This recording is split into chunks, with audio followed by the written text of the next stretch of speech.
یہ ہے ایک خونی داستان جہاں ہر قدم پر موت گھات لگائے بیٹھی ہے۔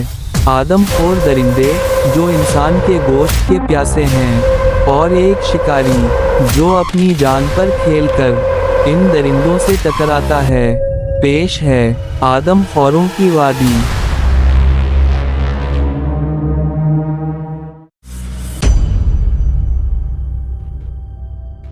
مرنے والا ایک دبلا پتلا نحیف انسان تھا، جس کے چہرے پر تیکھی مونچھیں اور آنکھوں میں ایک ناقابل بیان وحشت جھلک رہی تھی، گویا زندگی کی آخری ہچکی میں بھی موت کا منظر ذہن پر نقش ہو چکا ہو۔ شیرنی نے میری موجودگی کو شدت سے محسوس کیا۔ اس کی چمکتی ہوئی آنکھوں میں شناسائی کی ایک جھلک لہرائی، جیسے وہ مجھے پہچان گئی ہو۔ اس نے غوراتے ہوئے اپنے خونی دانتوں کی نمائش کی، اور ایک بھیانک دہاڑ مار کر اپنے غیظ اور غضب کا اعلان کر دیا۔ گویا کہہ رہی ہو، یہ شکار میرا ہے، اور تم یہاں مداخلت کے حقدار نہیں۔ میں نے تلوار کو مضبوطی سے تھاما اور ایک قدم آگے بڑھایا۔ وہ سمجھ چکی تھی کہ میں اس کی دھمکیوں سے مرعوب ہونے والا نہیں۔ اچانک وہ گرجتی ہوئی میری طرف جھپٹی۔ شاید یہ حملہ انتقام کے تحت تھا، کیونکہ میں اس کی ساتھی کا قاتل تھا۔ جانور بھی اگرچہ بے زبان ہوتے ہیں، مگر انتقام ان کی ذہن میں پوشیدہ ہوتا ہے۔ میں پوری طرح چوکنا تھا۔ اس نے پنجہ فضا میں بلند کر کے میرے چہرے پر قہر بن کر وار کیا، مگر میں ایک ماہر شکاری کی مانند پھرتی سے ایک طرف ہو گیا۔ اس کا وار خطا گیا۔ میں نے موقع ضائع کیے بغیر تلوار کا بھرپور وار اس کے پنجے پر کیا۔ وہ اپنی ہی جھونک میں لڑکھڑاتے ہوئے آگے کو جا گری، مگر فوراً سنبھل کر پلٹی اور زخمخوردہ غوراہٹ کے ساتھ جنگل کی طرف دوڑ گئی۔ میں مرنے والے شخص کی لاش کے قریب آیا۔ اس کے پیٹ کی آنتیں باہر نکلی ہوئی تھیں، اور چہرے پر دہشت تھی۔ میں نے بلند سڑک پر کھڑے ہو کر دور کھڑے باراتیوں کو اشارہ کیا۔ کچھ جوان دوڑتے ہوئے میرے پاس آ گئے۔ جب انہوں نے اپنے ساتھی کی لاش دیکھی تو سکتے کے عالم میں کر رہ گئے۔ ان میں سے دو تو رو پڑے۔ چند لمحوں بعد جب ضبط کا دامن تھاما، تو انہوں نے لاش کو ایک چادر میں لپیٹا اور خاموشی کے ساتھ حالہ بجھادی کی طرف روانہ ہو گئے۔ ابھی ہم گاؤں سے ذرا فاصلے پر ہی تھے کہ جیک اور نور الدین آ گئے۔ انہیں نمبردار نے اطلاع دے کر بلوایا تھا۔ میں نے ان سے کہا، شیرنی دوبارہ لوٹ آئی ہے، اور اس نے بارات پر حملہ کر کے ایک بے گناہ کی جان لے لی ہے۔ جیک نے غصے سے لبریز لہجے میں کہا، ہمیں اندازہ نہیں تھا کہ وہ اتنی جلدی واپس آئے گی۔ اب اگر وہ زخمی ہے تو زیادہ دور نہیں جا سکتی۔ ہمیں اسے ہر حال میں ڈھونڈ کر ختم کرنا ہوگا۔ میں نے جواب دیا، فی الحال اس کا تعاقب لا حاصل ہے۔ وہ اپنے زخموں کی تاب نہ لاتے ہوئے کسی گہری کمین گاہ میں چھپ چکی ہوگی۔ اسی لمحے نمبردار بھی آ گیا۔ اس نے روایتی انداز میں ہاتھ جوڑ کر عرض کی، سرکار، باراتی سخت خوف زدہ ہیں۔ اگر آپ انہیں دیول باری تک بخیر پہنچا دیں تو یہ بہت بڑی عنایت ہوگی۔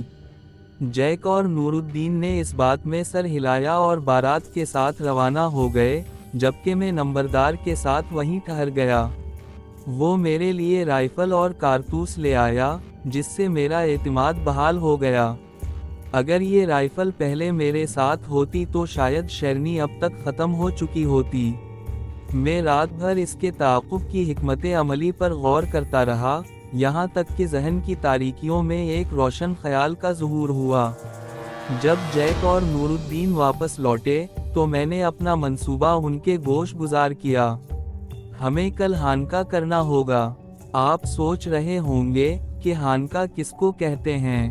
جانوروں کو شکار کرنے کے لیے شور مچا کر جھاڑیوں وغیرہ سے باہر نکالنے کو ہانکا کہا جاتا ہے۔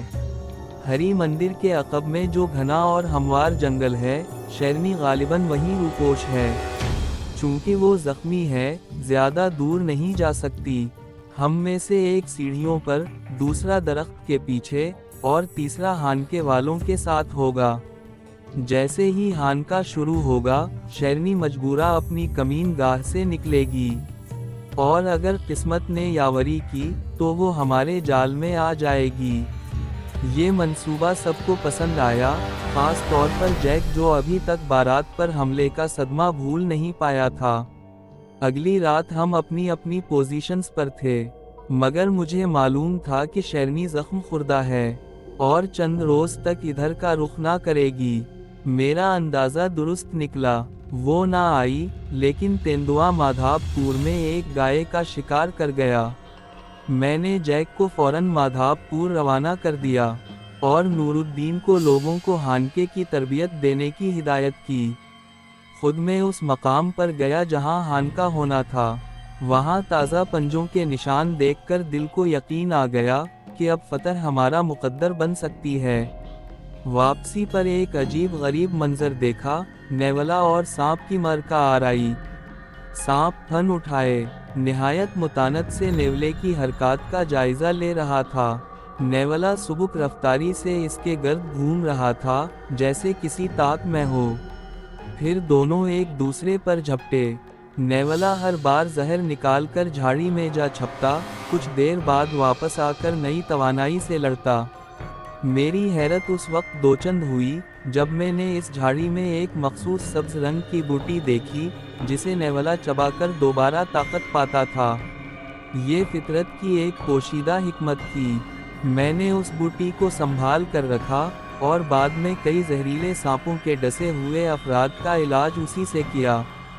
جب میں واپس آیا تو نور الدین لوگوں کو بڑے پرجوش انداز میں ہانکے کی تربیت دے رہا تھا۔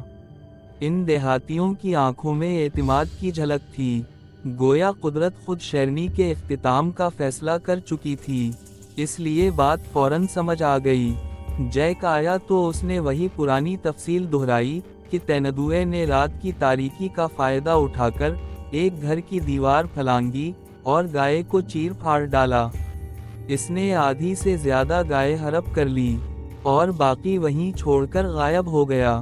میں نے جیک سے کہا، کل شیرنی کو اس کے انجام تک پہنچانے کے بعد اس تیندوے سے بھی دو دو ہاتھ ہوں گے، ورنہ اس کی دیدہ دلیری مزید بڑھ جائے گی۔ اگلے دن ہم نے ہانکے والوں کو تیار کیا۔ کچھ نے ڈھول، لوہے کے ڈرم اور ٹین کے ڈبے اٹھا لیے، کچھ نے لاٹھیاں اور کلہاڑیاں۔ نور دین کو ہری مندر کی سیڑھیوں پر تعینات کیا گیا، جبکہ مجھے اور جیک کو مندر سے متصل ایک درخت پر مورچہ سنبھالنا تھا۔ ہم وقت مقررہ پر اپنی اپنی جگہوں پر پہنچ چکے تھے۔ تھوڑی ہی دیر بعد نور دین نے اشارہ دیا اور ہانکا شروع کروا دیا۔ میں جس درخت پر کھڑا تھا وہاں سے مجھے صرف ہری مندر دکھائی دے رہا تھا، مگر فاصلہ کچھ ایسا تھا کہ اگر شیرنی مندر کی طرف سے نکلتی اور جیک کا نشانہ خطا ہوتا تو میں گولی نہیں چلا سکتا تھا۔ تبھی ہانکے والوں کے شور سے، ڈھول تاشوں اور دھمک سے جنگل گونج اٹھا۔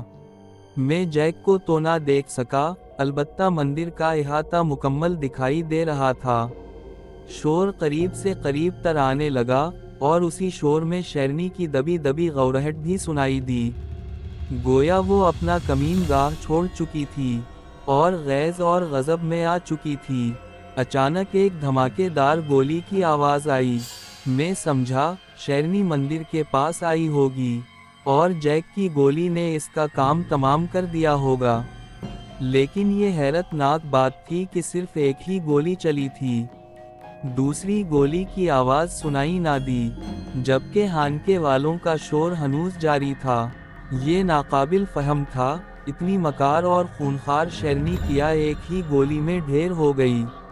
میں درخت سے اترا اور مندر کی سیڑھیوں کے سامنے پہنچا تو وہاں دور دور تک شیرنی کا نام و نشان تک نہ تھا، صرف ایک پجاری لرزتے وجود کے ساتھ کھڑا تھا جیسے خزاں رسیدہ پتا۔ جیک مجھے دیکھتے ہی نیچے آیا اور پجاری پر برس پڑا۔ میں نے حیرت سے پوچھا، کیا بات ہے؟ شیرنی کہاں گئی؟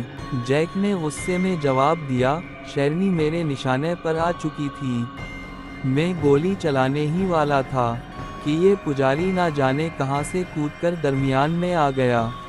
اگر یہ نہ آتا تو وہ شیرنی آج ہمارے قدموں میں پڑی ہوتی۔